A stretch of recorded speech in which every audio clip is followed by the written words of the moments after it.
नमस्कार बच्चों। हम क्वाड्रेटिक इक्वेशन की वर्ड प्रॉब्लम्स को डिस्कस कर रहे हैं। हमने एक क्वेश्चन सॉल्व किया था, क्वेश्चन नंबर 4।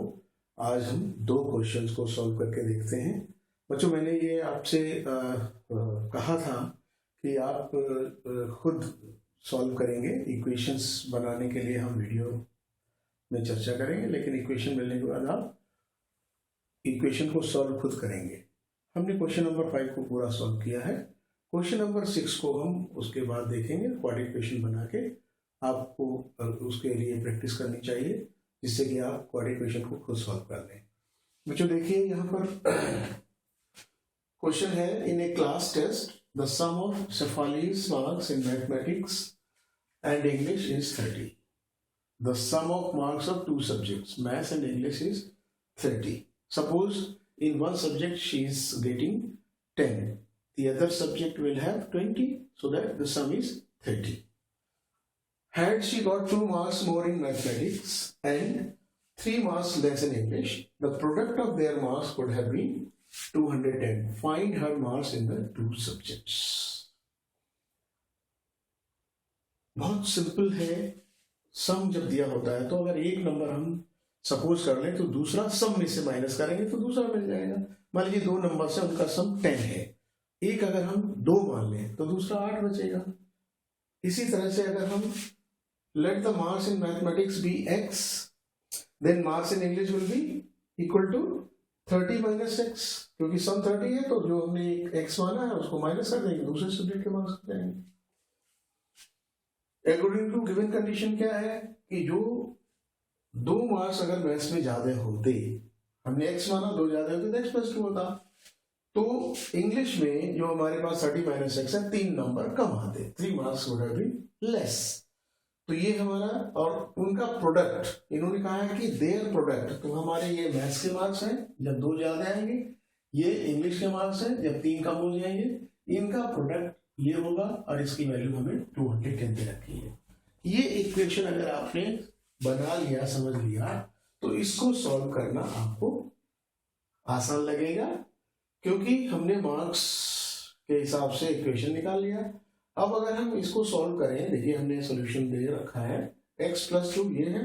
अब इसको क्या लिखेंगे, 30 माइनस 3 को 7 लिखेंगे और माइनस x है तो minus x plus 27 is equal to 210।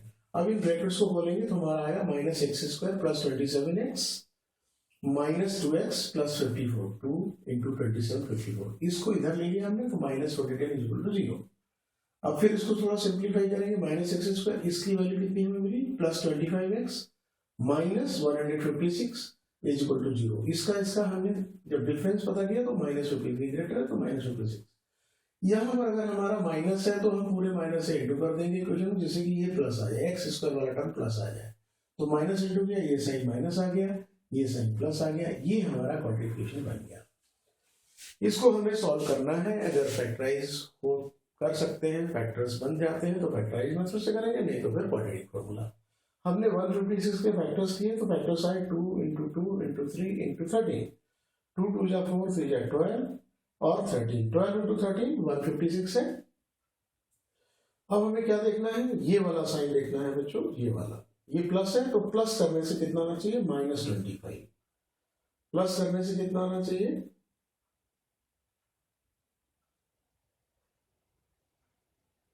यहां पर ये मिस्टेक, क्या मिस्टेक है भाई, ये हमारे दोनों प्लस हो गए,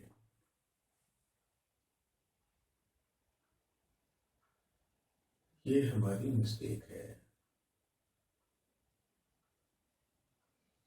प्लस 25 लाने के लिए ये होगा, ये कहीं ना कहीं मिस्टेक है, जरा हम चेक कर लेते हैं। ये देखिए, ये इक्वेशन हम ये वाला ले रहे हैं, ये सही है, माइनस 12x है और ये भी माइनस 13x है। इक्वेशन हमारा एक्चुअली ये है, तो माइनस 25x आ गया, प्लस का 156 से लिखा। इन दो में हमें x कॉमन मिला, इन दो में हमें माइनस 13 कॉमन मिला, ये हमारे लीनियर फैक्टर्स आ गए और इन लीनियर फैक्टर से हमें x की वैल्यू मिल गई। This x minus 12 is equal to 0, x will be equal to 12 and x minus 13 is equal to 0, x is equal to 13।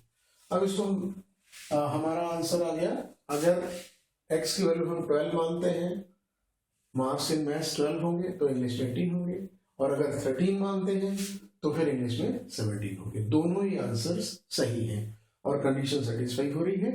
इसका मतलब ये हमारा सोल्यूशन बिल्कुल सही है, और आप इसे प्रैक्टिस में और कुछ सीख सकते हैं। प्रैक्टिस करेंगे तो आप भी इसको सॉल्व कर लेंगे, कोई क्वेश्चन बना के आप भी सॉल्व कर लेंगे। आप कुछ भी मान लीजिए मैं इसको अगर ऐसे मान लूँ, इंग्लिश में x है तो मैथ्स में 30 - x होंगे, उस मेथड से भी आप करेंगे तो भी आपका सोल्यूशन यही आएगा। बेटा क्वेश्चन नंबर 6 देखते हैं। The diagonal of A rectangular field, जहां अगर फिगर की जरूरत है तो फिगर बना लेंगे। ये रेक्टेंगुलर फील्ड है, ये इसकी लॉन्गर साइड है यानी कि लेंथ है, ये ब्रेथ है, ब्रेथ शॉर्टर होती है। अब इन्होंने कहा कि डायगोनल जो है ये, इस डायगोनल की वैल्यू 60 मीटर्स मोर देन दी शॉर्टर साइड, यानी कि अगर शॉर्टर साइड हमारी बी है तो डायगोनल कितना हो गया 60 प्लस बी, मतलब इससे 60 मीटर ज्यादा है। ये हमारा डायगोनल हो गया। अब देखिए, if the longer side is 30 metres, ये अगर 30 है, लेंथ अगर 30 है, more than the shorter side, यानी कि ये 30 नहीं है, ये 30 मीटर्स ज्यादा है, यानी कि ये बी से 30 मीटर्स ज्यादा है। तो आपको साइड ऑफ द फील्ड पता करना है, यानी कि लेंथ और ब्रेथ पता करना है। बच्चों देखिए, इस क्वेश्चन में आप क्या कर सकते हैं, आप सोचिए जरा। अगर हम इस रेक्टेंगल को ABCD मान लें और ट्राइंगल DBC देखें, इन ट्राइंगल DBC, क्या हम पाइथागोरस लगा सकते हैं? क्या होगी पाइथागोरस थ्योरम, क्या कहेगी? DB square is equal to BC square plus BC square. अब वैल्यू हमारे पास DB कितना है 60 प्लस B, इसका स्क्वायर करेंगे। BC कितना है B स्क्वायर है, और BC कितना है 30 प्लस B का होल स्क्वायर।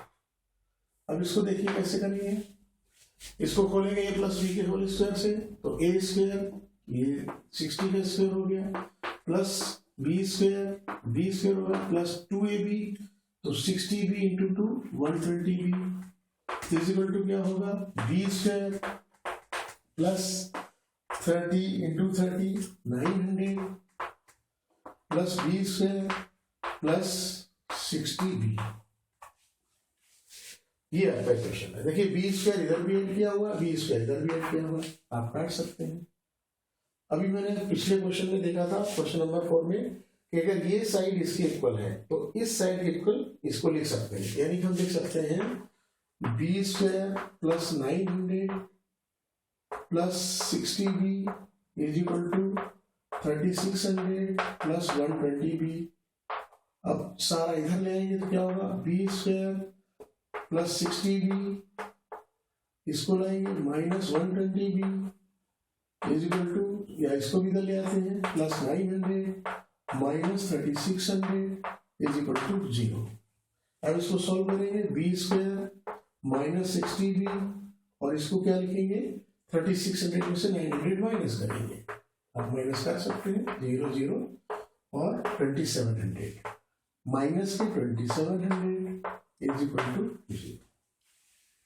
अब आपको क्या पता करना है, ये क्वाड्रेटिक इक्वेशन बन गया, this is our quadratic equation. इस क्वाड्रेटिक इक्वेशन को हमें सॉल्व करके b की वैल्यू मिल जाएगी, और b की वैल्यू निकालने के बाद हमें लेंथ कितनी मिल जाएगी, b की वैल्यू में 30 ऐड करेंगे। इसको सॉल्व करने के लिए हम अगर फैक्टर मेथड का यूज करें तो 2700 के फैक्टर्स चाहिए।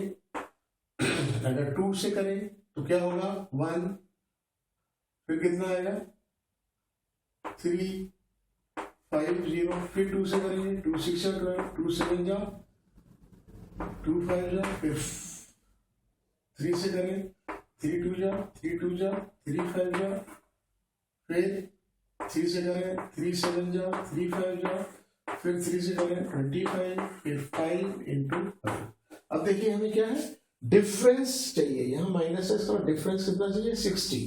तो पहले इनको लिख लें 2 into 2 into 3 into 3 into 3 into 5 into 5।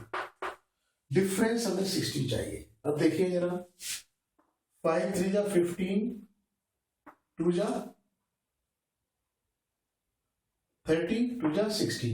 यहाँ 5 3 जा 15, 3 जा 45, डिफरेंस नहीं आया। तो ऐसा करेंगे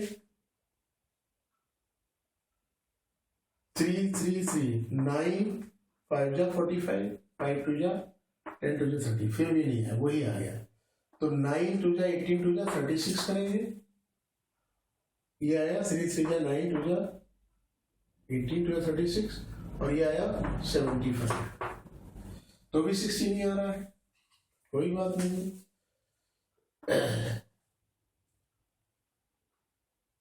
25 50 100, फिर भी नहीं आ रहा। फिर हम देखेंगे इसको, पहले चेक कर लेते हैं 2700 है कि नहीं।